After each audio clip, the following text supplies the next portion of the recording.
Hola a todos, como bien podéis ver, hoy tenemos ante nosotros al antiguo Egipto, la cuna de eh, las civilizaciones, junto con Mesopotamia, ¿vale? Y el reino de los faraones, como le he titulado. Es una etapa fascinante en sí, hay muchísima gente que realmente ama y le encanta seguir investigando sobre este momento de la historia. Muchas excavaciones todavía nos están desvelando nuevos misterios, otros han sido ya resueltos. Pero bueno, hoy lo que vamos a hacer es una pequeña introducción muy general, muy somera, sobre lo que fue, cómo se conformó y sobre los rasgos más importantes de identidad de esta gran civilización egipcia.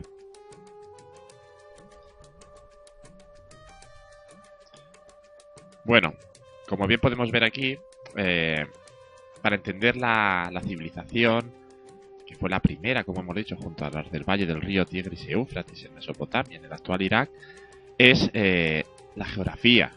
La geografía y la historia siempre están muy relacionadas, por eso se estudian a la vez en esas materias que llamamos ciencias sociales. ¿eh?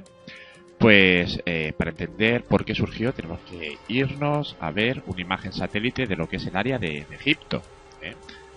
Vemos esos colores amarillos con una gran línea verde, eso nos está indicando que todo es un desierto salvo justo el lugar que vemos aquí atravesado de sur a norte, que es surcado por el río Nilo, que llega a su desembocadura en el mar Mediterráneo a través de un gran delta. Pues bien, la única zona poblada de Egipto, tanto antes como ahora, era el valle del río Nilo.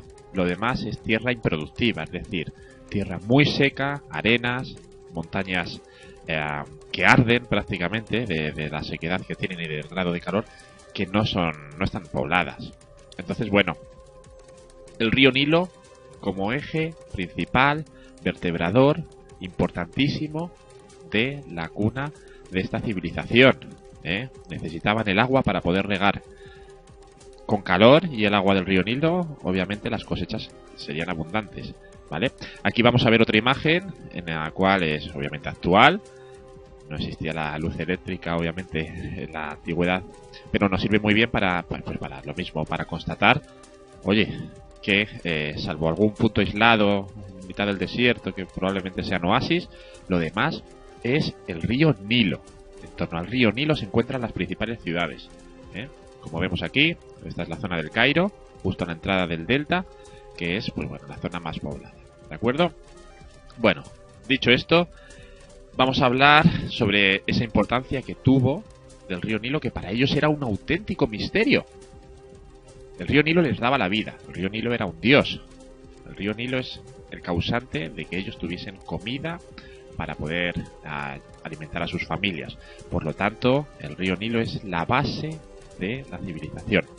Lo que pasa es que el río Nilo tenía cada año un momento de crecida. Es decir, el caudal, el agua que lleva el río, se incrementaba, subía, de manera a veces incluso alarmante, porque llegaba a provocar inundaciones. Pues esa subida del caudal del río lo que les daba es, bueno, antes de anticipar cosas, vamos a ver, para comprenderlo, ¿vale? Porque surgía estacionalmente, pues, ese incremento de aguas, que para los egipcios, como hemos dicho, era un gran misterio. Pensar que estar en un desierto que nunca llueve. ¿Por qué, a pesar de que nunca llueve, 3 meses al año el río aumentaba el caudal? Pues bueno, para entender eso hay que saber un poquito de geografía y del lugar del nacimiento del río, que es aquí, ¿vale? El río se entiende que nace en el lago Victoria, muy hacia el sur, en zona ya ecuatorial tropical, y el lago Victoria se alimenta del agua derretida, de las precipitaciones que caen sobre las montañas de la Luna, donde están los últimos gorilas de la niebla. Este es el Rubensori, que por otro lado es una de las montañas más altas, por lo menos de las montañas no volcánicas más altas de África, de más de 5.000 metros, ¿vale? Pues el río, como hemos visto, pues nace ahí, las montañas estarían aquí, y esas manantiales, arroyos que surgen de las montañas irían todos a parar al gran lago Victoria, el lago más grande de África. Y a partir de ahí, pues bueno, ya siempre dirección norte, acabaría encontrando el Mediterráneo después de varios miles de kilómetros. Pues mirad, si vemos en la tabla anexa los climas, vamos a ver que donde nace el río Nilo es un clima tropical húmedo. Y el clima tropical se caracteriza por lo siguiente: dos estaciones a lo largo del año, lluviosa y seca. En la seca no llueve absolutamente nada y en la lluviosa llueve mucho, como su propio nombre indica, ¿no? Esas lluvias que caían en la estación lluviosa, que por cierto es el verano, cuanto más calor, más precipitación había, ¿vale?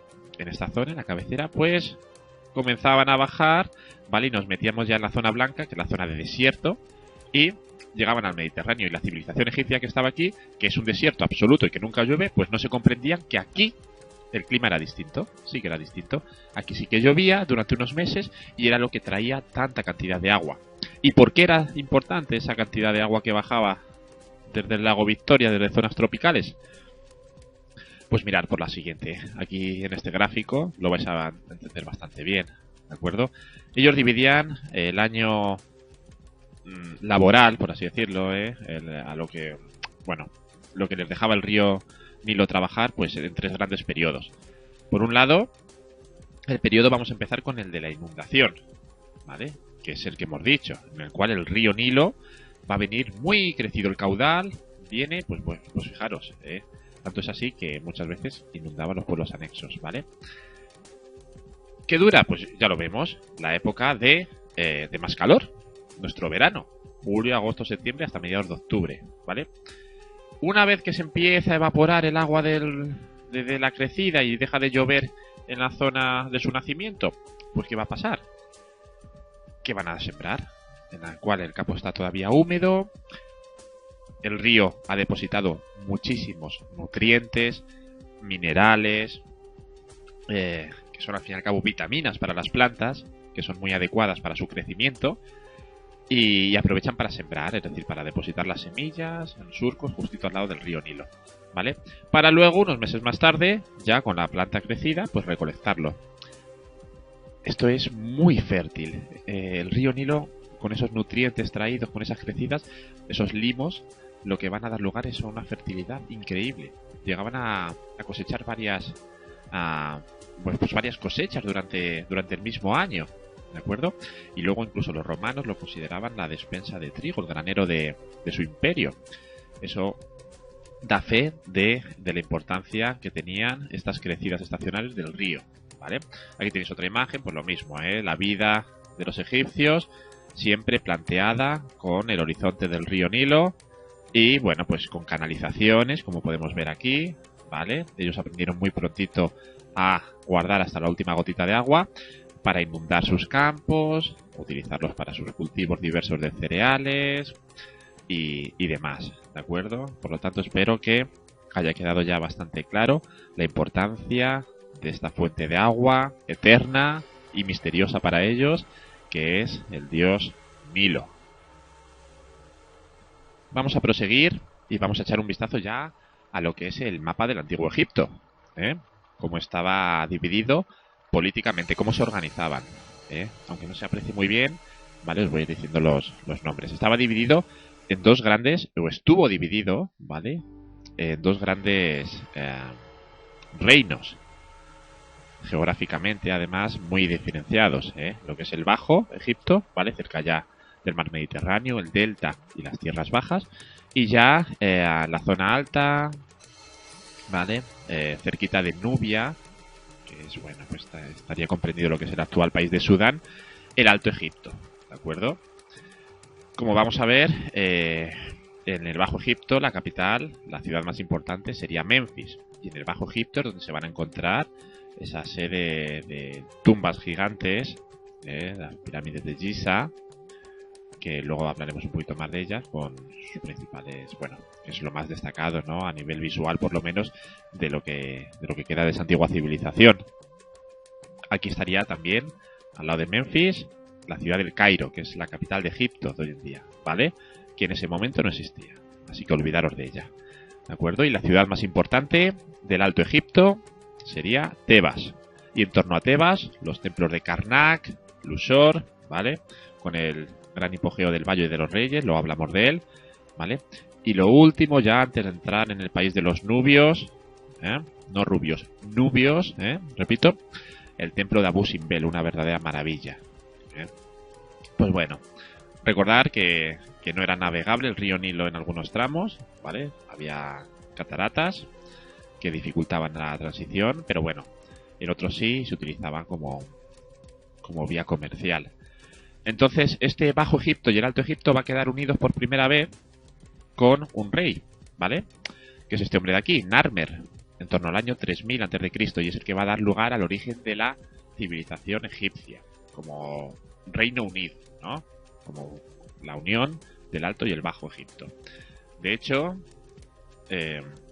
lo que son las imágenes van a quedar muy constatables esa unión, ya que vamos a ver que de tener los reyes del Alto Egipto la corona, ¿vale? Hedjet o blanca, ¿vale? Esta que parece como gnomos, ¿vale? Y los del Bajo Egipto, la corona siempre roja, flor de loto y demás, van a empezar a utilizar el señor Narmer, y a partir de él, sobre todo, la corona de Reino Unificado, que es una combinación de ambas, ¿vale?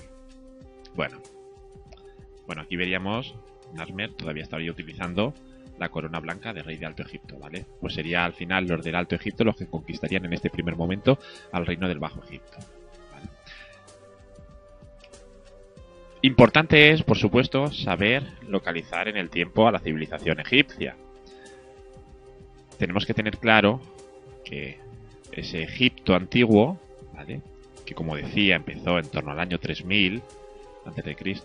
y va a morir luego ya como tal, aunque proseguiría obviamente con otros pueblos que lo conquistaron en torno al año 500 a.C., fue coetánea a la civilización de Mesopotamia, que ya hemos visto, ¿de acuerdo? Y bueno, como vemos, las dos son realmente las más antiguas, ¿de acuerdo? Civilización romana, griega aquí en Europa, que son las que más familiares nos deberían resultar, ¿de acuerdo? Serían a partir ya, pues, de la finalización de ambas, ¿de acuerdo? Consecuencia, que la influencia de Egipto en la civilización latina de Grecia y Roma va a ser, pues bueno, muy notable. Van a coger, pues bueno, rasgos culturales, artísticos de esta civilización, ¿vale? Que se alargó, ¿vale?, en el tiempo, como vemos, durante más de 2500 años, y por lo tanto vamos a saber que esas influencias van a condicionar incluso nuestra vida de hoy, puesto que al fin y al cabo nosotros tenemos ese pasado latino, ¿vale? Pasado y presente, obviamente. ¿De acuerdo? Vamos a hacer un rápido repaso a los monumentos funerarios de Egipto, ¿vale? Vamos a empezar por la denominada mastaba, que aquí la tenemos. Recordaros que, claro, la religión egipcia estaba tremendamente condicionada por el peso de la muerte. Es una religión que, si bien todas tratan de dar respuesta a ese gran misterio humano que es qué pasa después de la muerte, los egipcios realmente estaban muy condicionados y eran realmente obsesos sobre el tema. Entonces ellos no dudaban en gastar esfuerzos tanto físicos por parte de las personas como económicos en generar pues tumbas, puesto que era mucho más importante la transición y luego la vida en el más allá que la vida presente aquí. Por lo tanto, tres grandes grupos, ¿vale? Por un lado la mastaba, por otro lado las pirámides y luego los hipogeos. La primera, la mastaba, la más humilde, por así, si se puede decir que esto era humilde, ¿vale? Puesto que es mucho más grande que cualquier nicho, tumba o sepulcro que utilizamos hoy en día. La mastaba, pues bueno, vamos a verla con un poquito más de detalle aquí abajo, ¿vale? Para entenderla mejor, ¿vale? Era un bloque de piedras, no especialmente alto, ¿vale? En el cual se guardaban en una cámara subterránea, ¿vale? Que se accedía a través de un pozo que posteriormente iba a ser cegado, es decir, iba a ser relleno de piedras, el cuerpo de, pues bueno, de la persona que tuviese que descansar allí eternamente, ¿no? En este caso, pues podían ser sacerdotes y reyes, ¿de acuerdo? No todo el mundo tenía una mastaba, obviamente. Esto necesitabas un alto grado de poder, ¿eh? Estar en la cúspide de la pirámide de la jerarquía social allí, ¿de acuerdo? Entonces, nada.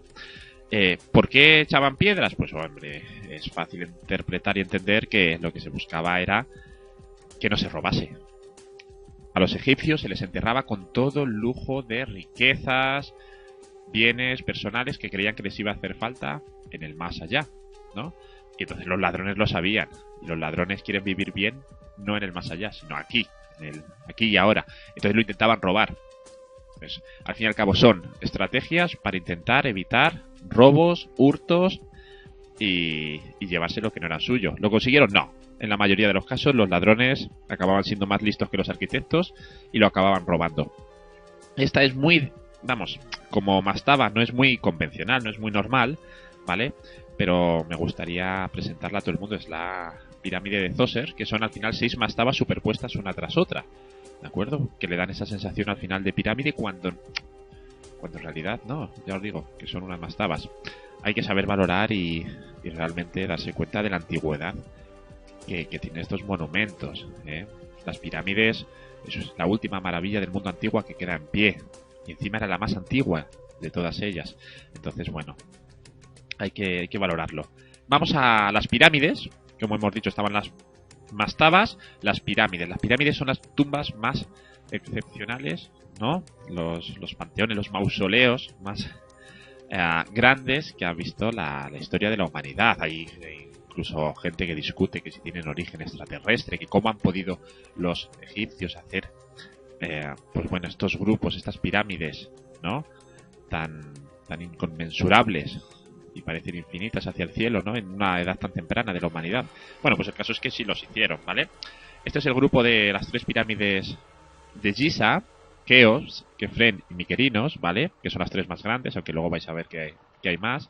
Y efectivamente no son otra cosa que tumbas, ¿vale? Los antiguos egipcios, el pueblo, consideraba que era imprescindible y necesario que los reyes y los faraones tuviesen la mejor vida en el más allá, y que los dioses estuviesen contentos sabiendo que están tratando bien a su representante aquí en la tierra. Entonces no les importaba eslomarse, dejarse los riñones construyendo estas pirámides, porque pensaba que iba a repercutir luego ese trabajo en su propia familia, que iban a estar contentos los dioses con ellos, y por eso las hacían, ¿vale?